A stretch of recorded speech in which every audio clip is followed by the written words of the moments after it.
Okay. Abby, remember this? Sarah, remember this? But you know what?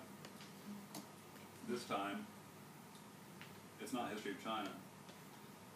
So, but I didn't have time because I have not had time this week. I didn't have time to add the third column. The questions remain. Please give me your attention. Which was it? Please give me your attention. Lower your screen so that. First of all, a lot of you, I really do. I enjoyed the quality of questions that you asked after like seeing what shocked and turned my head and really made me go, because I never knew about China, right? It's like when I first started studying China, I was like, how? Right? When I discovered that historical lab experiment, I was like, astonishing, astonishing. There is a human civilization that could have and did not resort to the lowest, most brutal instincts. That astonished me. And it made me wonder, how could I do that? Look at Abby. Your facial reaction to that was fun.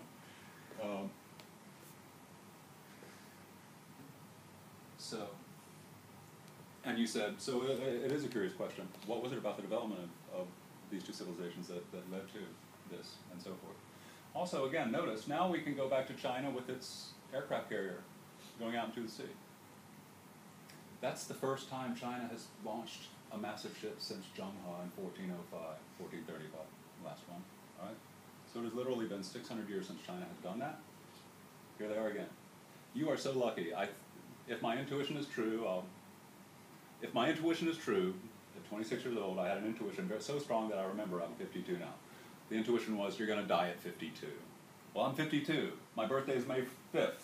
So if my intuition was true, and I'm not woo-woo, but I know I don't know, if I tapped into the future, then I'll be dead by May 4th. And I won't be able to watch, for the coming decades, whether China acts like the Ming Dynasty or acts like Portugal, because times have changed, and so has China, right? Or whether this civilization will still behave surprisingly and beautifully the way it did during the Ming, right? So in any case, back to this. So we're hitting it now. These are the deepest roots, what you're going to read. Your three texts. The Bible's Genesis, chapters 1 and 2. This is called cosmology if you want. You don't need it. Cosmology. The study of the origins of the universe and its mysteries. That includes, how did the universe get here? What is man's role, humanity's role in it? Is there a divinity? And if so, what is that divinity's relationship to us? And what is our relationship to that divinity? Fourth, nature itself. What is our relationship to the natural world? Because there are different possibilities, because this thing called culture offers different answers depending on where you happen to plop out of your parents' loins. I'm quoting Homer. So these are the questions that you're looking for in nowcomment. I will show you how to draw that in a second. How long did it take to form the universe according to the Jews? Some of you are going to be uneducated and talk about the Christians here. This is the Hebrew Bible. Flash alert. It was around for 400, 500, 600 years before this guy called Jesus ever existed. All right? It's Judaism. It's not Christianity.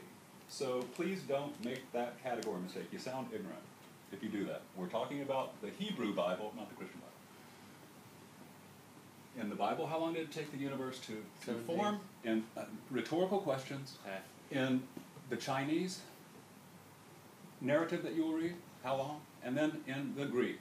The third column is, next to Homer, there's only one poet of equal importance, and equally early to Homer. Anybody know his name? Hesiod. Hesiod. He wrote two texts, Works and Days, our earliest record narrative of ancient Greece, domestically, agriculturally during peacetime, and the Theogony. And the Theogony is, that means Theo, God, Goni, creation of, origin of. So the origin of the gods. So all these stories that you've heard from Greek mythology, they come from Hesiod. Pandora's box, the birth of Aphrodite from a very strange origin.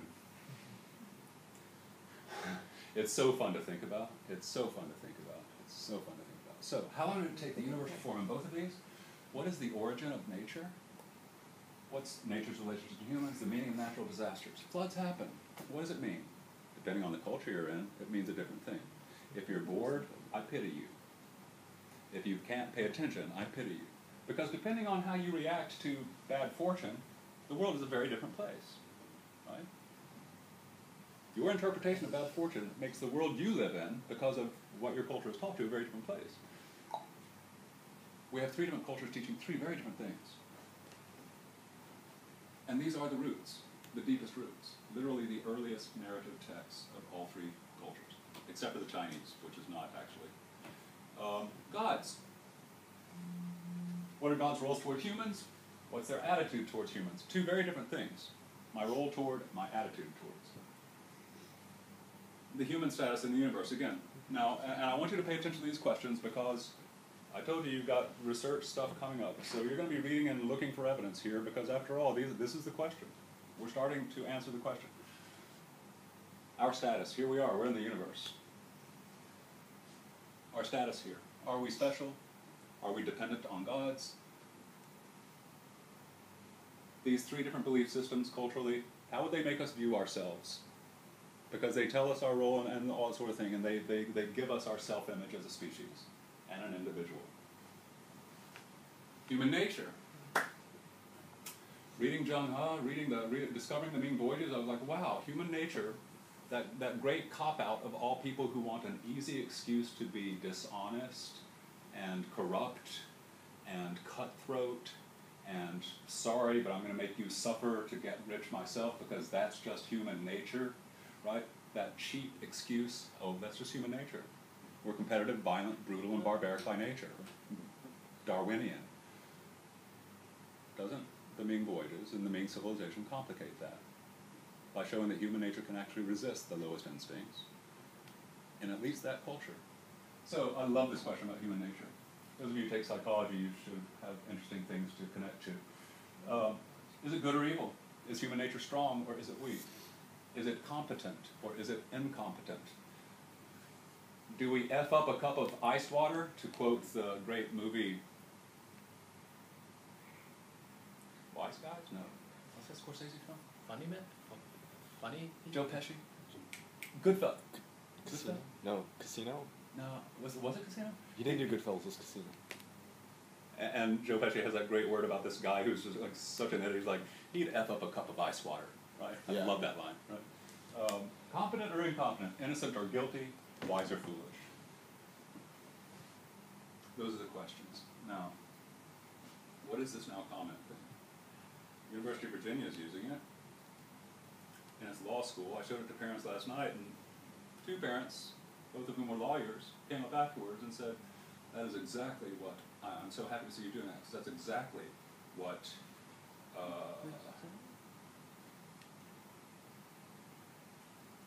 what's needed. And I mentioned how, you know, I did talk to your, I had 10 minutes to tell your parents a lot of stuff. That's why I was amped up, because I wanted them to understand all sorts of stuff. I'm going to be like making some provocative claims, and I don't want parents like screaming and fainting or whatever, because I'm actually making you think critically about your views of China and your own superiority to it, typically, and all sort of stuff, right? So, so I had a lot to say. And another one was, I'm going to turn your kids into better writers. And I've got professor friends, and professor friends tell me, God, entering freshmen, did they, you know, did you guys teach them anything? Because they're crap as writers, right? They're pathetic. And the parent lawyers came up and said, it's true. We see interns now from universities who still don't have proper grammar, good style, anything. So they're like, thank you for this, and close reading is exactly. This makes you read closely. So, how does it work? Wrong document. I don't want to show you this because this was me reading just the 2.5 pages of the book of Genesis, chapters 1 and 2, Adam and Eve and the creation. This is me. I don't expect this of you. I just found it fascinating to line by line go through it and that sort of thing. Don't kill yourselves. Unless you have passion. Unexpected. Oh, okay.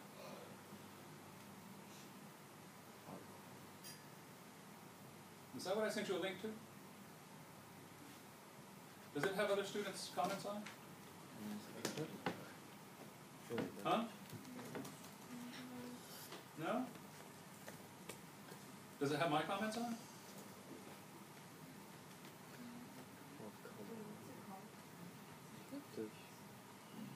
No, sorry, that's... It says you are not authorized to access. Oh, well, I sent you an email several days ago with an invitation to this, so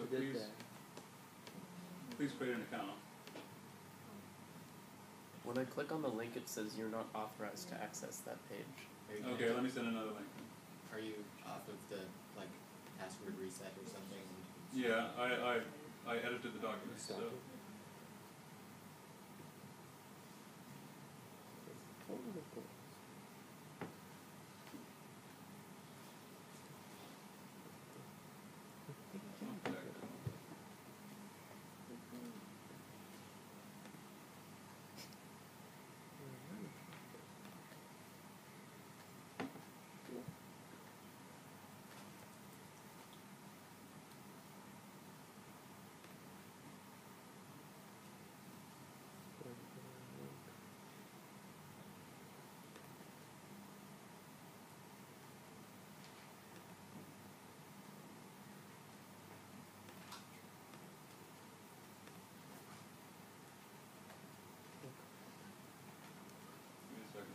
How many, are any of you in?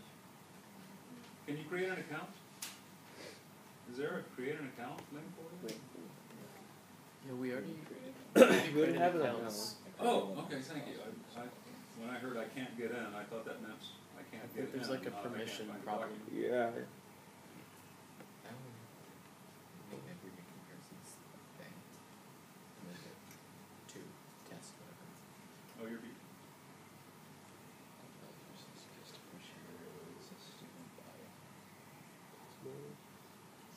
Okay. Oh, I separated you from B1. Okay. Yeah. I'm sorry, you're B2. I separated you from B3. I thought I combined you. So I'm looking for now. You guys are B2. So this is the one.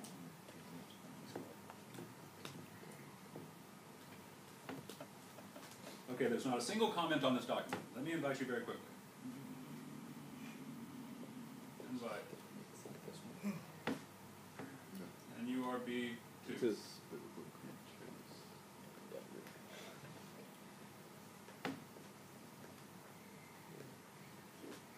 All of you.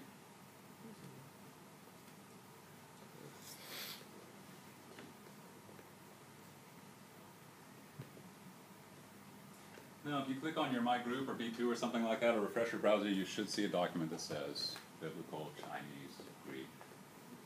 And please open it. Sorry for the delay.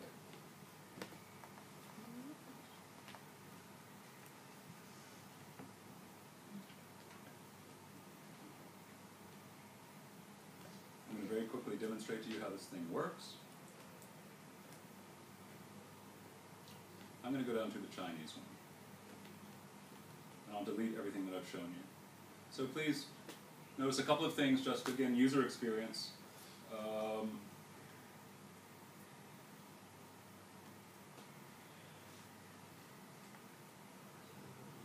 First, I don't like having so much space.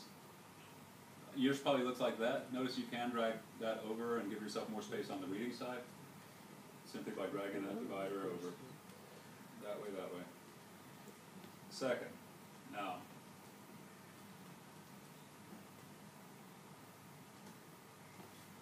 is that just Genesis? Yeah. Okay, I'll add the other two. I know how to do that. Let's start on, in the beginning, God created the heavens and the earth. All right, now look at the screen. Look at the screen. Look at the screen. I'm going to show you very quickly and then cut you loose. I double-clicked on it, and this is what it brought up. Arjun, I double-clicked on it. You double-click on a sentence, has to be double, and this is what it brings up. Summary of comment. This is the level that we really encourage you to use. It's like Twitter. It's 255 characters. So that's the level we encourage.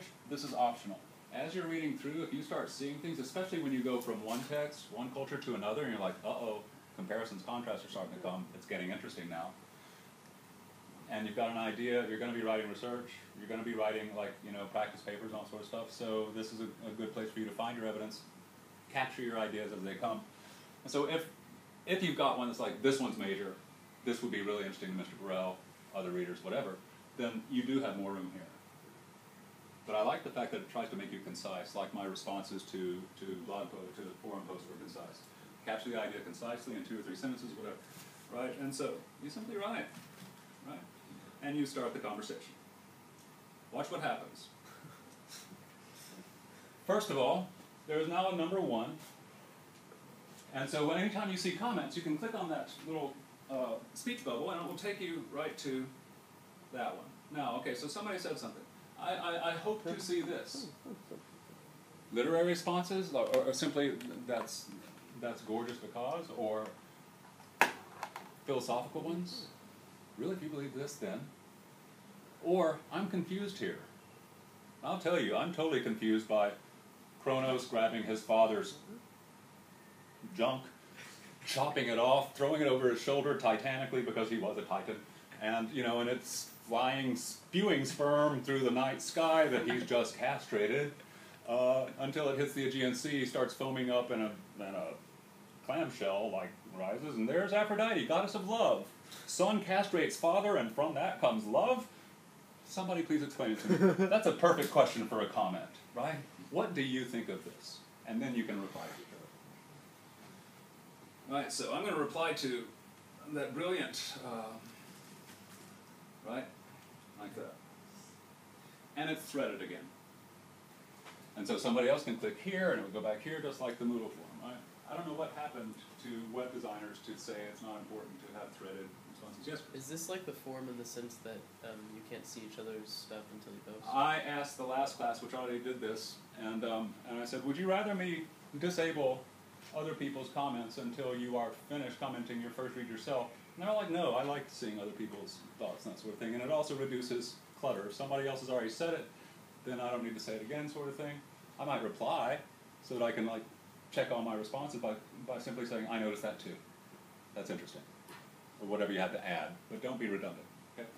So the final thing I'll tell you, there is a highlighter here. I encourage you to use it, but notice.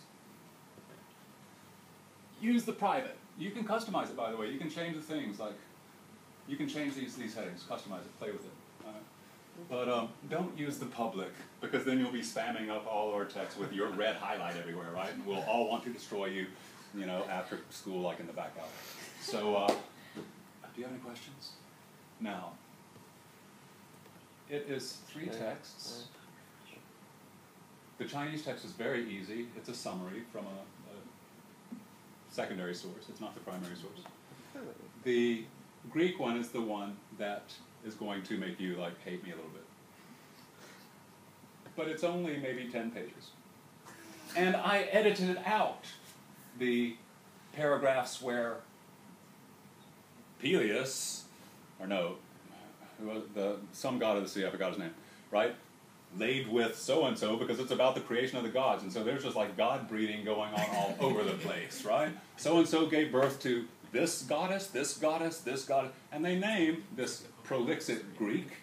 He names 50 goddesses in a paragraph. It was like 8 lines. I read the entire thing, thank me, don't hate me, because I was like, they don't need to read those 50 ridiculous Greek names. And I deleted them, and I put ... in brackets, and put, and 50 more, period, right? So a lot of this clutter of Greek names I cut out for you. You want to know why Westerners who are Judeo-Christian and Greek are different from, and all sort of thing. You want to understand the West, it's 2 cultures, Judeo-Christian, Greco-Roman. And these are the roots of both of them. Now, this is not AP World, where I'm telling you to read a chapter of a textbook full of dry facts with no particular questions other than know it because you're going to fill out bubble sheets. So those of you who are mature, thank you for looking forward to this. Those of you who aren't, I look forward, I wish you well, all right? It's enjoyable stuff. I'm serving you 3 very interesting readings. I'm done. Start.